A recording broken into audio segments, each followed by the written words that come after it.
Good morning दोस्तों, welcome back to another vlog. कैसे हो आप सब? आई होप कि आप सब बढ़िया होंगे। आज के व्लॉग की शुरुआत हो रही है 8:30 बजे से। और मौसम की बात करें तो पूरे गांव में धूप आ चुकी है और सामने है हमारी माता रानी का मंदिर, जिसमें आजकल लकड़ी का काम चल रहा है, दरवाजे खिड़की वगैरह।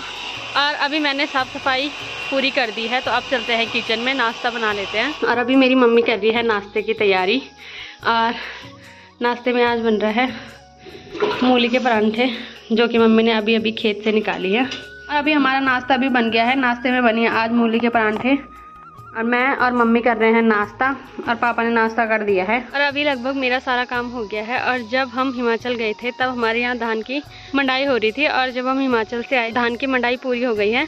और जो धान का पराल होता है वो इस तरीके से सुखा के पेड़ों में लगाया जाता है।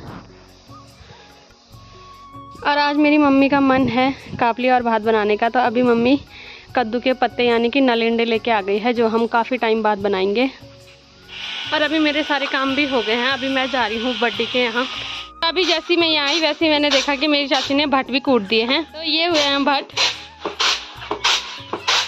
और मेरी चाची जो मंडवा होता है उसको पूंछते हैं और जो भट्ट होता है उसे फटकते हैं। और जिसमें चाची फटक रही है उसको हमारे यहाँ सुप्पा बोलते हैं। और कल जो यहाँ कोदा कूटा गया था, आज वो सुखाने डाल रखा है। इसको कूटने के बाद ये इस तरीके से निकलता है और सर्दियों में ये दवाई के काफ़ी काम आता है। और मेरी तो सर्दियों की यही दवाई है, क्योंकि मुझे सर्दी बहुत ज़्यादा लगती है और खांसी जुकाम बुखार मुझे ज़्यादा रहता है, इसीलिए ये बहुत काम आता है, रोटी के काम और दवाई के काम भी। और मेरी बड्डी ने बुलाया है मुझे यहाँ पे खेत की सफाई करने के लिए। हाँ, फिर मेरी बड्डी यहाँ पे धनिया बोएगी और यहाँ पे लगी है लौकी। ये किसकी है बड्डी? हमारी है, किसी के खेत हमारा है तो। अच्छा, और इतने से इसमें मेरी बड्डी से अकेले काम नहीं हो रहा है, मेरी बड्डी मुझे बुला रही है। यहाँ पे है सूरजमुखी का फूल जो कि झुक रखा है। पहले ये पके हुए नहीं, अब ये कुछ दिन में पकने वाले हैं। अभी इनके अंदर जो बीज है वो सफ़ेद सफ़ेद दिख रहे हैं, कुछ दिन में वो काले हो जाएंगे, तो तब हम इसको भी निकालेंगे। और अभी बड्डी ने सारा खेत साफ कर दिया है और मोहित इसे खड़ने लग गया है। और खेत खड़ने के बाद अभी बड्डी की तैयारी हो गई है घास गाटा ले जाने की, और साथ में मेरी तैयारी भी हो गई है गाटा जाने की। यहाँ से हमने घास ले जाना है और वहाँ से हमने गोबर लेके आना है।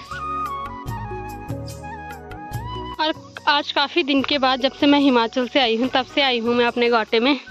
और ये है यहाँ पे नंदनी, और मेरी बड्डी ने यहाँ पे गोबर इकट्ठा कर रखा है और गढ़वाली भाषा में इसे मोल की मरे बोलते हैं। और बड्डी खड़ने से पहले माता रानी का नाम ले रही है। देना भगवान, अच्छा हो जाए हमारे सबकी। क्या बोलते बोलो व्यास जी की, क्या ऐसा वर दो भगवान हमें, हाँ, जो जिसमें मेरा कुटुंब भी समा जाए, जोगी भी भूखा न जाए। अच्छा, तो बड्डी माता रानी का नाम इसलिए ले रही है ताकि ये मराई पूरी हो जाए सभी खेतों के लिए, सबके लेने देने वालों के लिए। हाँ, और लेने देने वालों के लिए भी। और अभी बड्डी खड़ने लग गई है। तो ये है पहाड़ों का जोखिम भरा काम, बहुत मुश्किल होता है इससे। और ये बहुत मुश्किल होता है इसे खड़ना, और उससे भी कहीं मुश्किल होता है इसको ले जाना, क्योंकि ये बहुत भारी होता है। और जिस पे हमारे यहाँ इसे ले जाया जाता है उसको हमारे यहाँ घीड़ा बोला जाता है।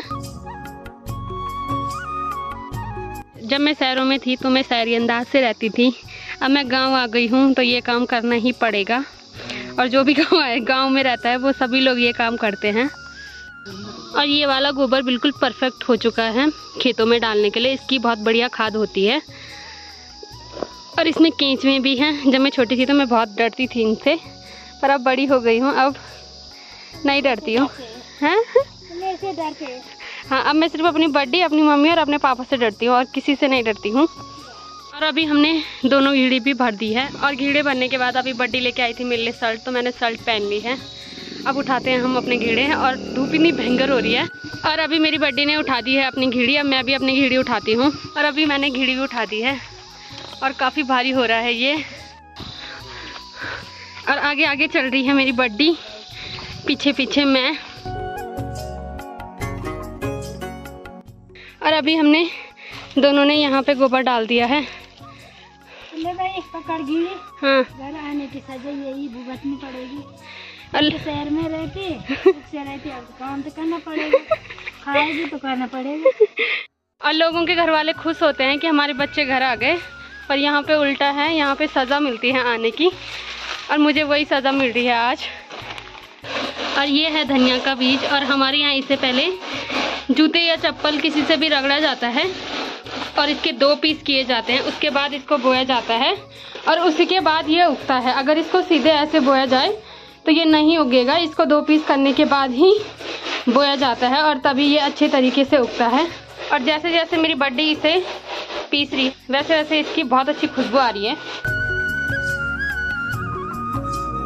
अब मेरी बड्डी इतनी मेहनती है कि मेरी बड्डी का सारा बीज घर का ही होता है, दुकान से कभी भी आज तक लाने की ज़रूरत हमें नहीं पड़ी है, सब कुछ घर का ही होता है। और अभी इसके बाद धनिया देखना आप कितने अच्छे तरीके से धनिया होता है। मेरी बड्डी की हर चीज़ बहुत अच्छे से होती है। यहाँ पे बहुत नाइंसाफ़ी हो रही है मेरे बड्डे के साथ, खुद तो बैठी है और यहाँ पे बड्डा सुंटे की दाल छिल रहे हैं। छिल रहे हो? मज़ा आ रहा। और अभी मेरी बड्डी ने इसे पूरा कूट दिया है और अब बड्डी इसे अब आज बो गए, तो अभी मेरी बड्डी इसे बो रही है। और ये यहाँ पे डाले हैं बुखड़ा बनाने के लिए, नाच भिगाने के लिए। और अभी मेरी बड्डी जो हमने गोबर लाया था उसे डालने लग गई है पूरे खेत में, और हमारी गढ़वाली भाषा में इसे गोबर थिरना बोलते हैं।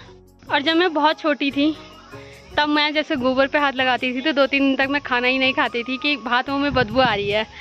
और फिर जब बड़ी हुई, मतलब मैंने ज़िंदगी में सारे काम करे पर गोबर कभी नहीं निकाला क्योंकि बदबू आती थी इस चक्कर से। जो ताज़ा गोबर होता है उसकी ज़्यादा आती है। पर अब बड़े हो गए हैं तो अब ये बचपना गया, अब सब पे हाथ लगाना पड़ता है और सब कुछ करना पड़ता है, और नहीं करे तो खाना नहीं देते हैं। और ऐसे घर वाले हैं हमारे, तो इस पापी पेट के लिए करना पड़ता है।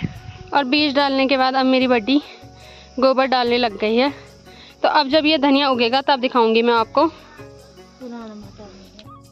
और हमारे गांव की ये एक ख़ास बात है कि सभी लड़के काम करते हैं। और अभी नब्बू क्या कर रहा, तो बताना क्या? ये नहीं बताता है, ये इसलिए नहीं बता रहा कि कहीं इसकी दोस्त की वीडियो ना देख ले, पर ये अभी बात बना रहा। ये बेचारा अभी भात बना रहा है, इसकी ड्यूटी लगी है आज भात बनाने की। और सारा काम निपटाने के बाद अब मैं जा रही हूँ घर। और अभी हमारा खाना भी बन गया है। खाने में आज बनी है हरी सब्जी, और जो हम काफ़ी दिन बाद खा रहे हैं और मेरे को काफ़ी अच्छी नहीं लगती, इसलिए मेरी मम्मी ने मेरे लिए बना के रखी है हरी सब्जी। और अभी टाइम हो रहा है 4 बज रहे हैं और खाना खा के मैं थोड़ा सो गई थी। अभी मैं, मम्मी और शौर्य जा रहे हैं खेतों में। और शौर्य है बहुत ही किसान बच्चा।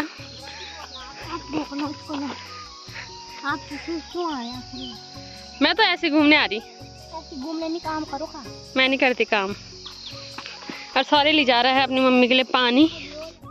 और आजकल जो हमारा लक्की खेत है वो लगभग खाली हो चुका है। अब इसमें राई, पालक, धनिया, मूली, मेथी सब कुछ बोया जाएगा। और इसी के साथ एक दीदी ने कमेंट करा था, आपकी माँ शहरों में सूट पहनती है और घर में साड़ी क्यों पहनती है? तो मैंने आज तक ये गौर ही नहीं करा और मुझे खुद इसका जवाब पता नहीं है, तो इसका जवाब मैं पूछूंगी अपनी मम्मी से ही। तो बताइए माँ, ऐसा क्यों होता है? ऐसे होता है ऐसा क्योंकि हमने पहले धोती सूट नहीं पहनी, और तब इसीलिए मैं गांव में धोती पहनती हूँ फिर भी, क्योंकि मैं पुरानी बहू है। तो सास ससुर जेठ जेठानी के सामने मेरी मम्मी को लज्जा आती है। जानकारी लेने के लिए धन्यवाद। फिर मेरी मम्मी के पैरों में भी दर्द रहता है सर्दियों में, तो इस बार हमने सोचा है कि हो सकती है तो हम अपनी मम्मी को सर्दियों में गांव में भी सूट पहनाएंगे। और मम्मी जैसे हाथ पैरों में काफ़ी दर्द रहता है, एक तो ये भी कारण है सूट पहनाने का। तो अभी देखते हैं पहनती है या नहीं। और अभी मम्मी चली गई है घूमने, मैं आ गई हूँ घर। और अभी टाइम हो रहा है 6 बज रहे हैं। तो आज के ब्लॉग को रखते हैं इतना ही। अगर आपको वीडियो पसंद आई है तो वीडियो को लाइक करें, कमेंट करें और चैनल को सब्सक्राइब करें। मैं ललिता भोगड़ा मिलती हूँ आपको अपने किसी नेक्स्ट ब्लॉग में। तब तक के लिए जय माता दी।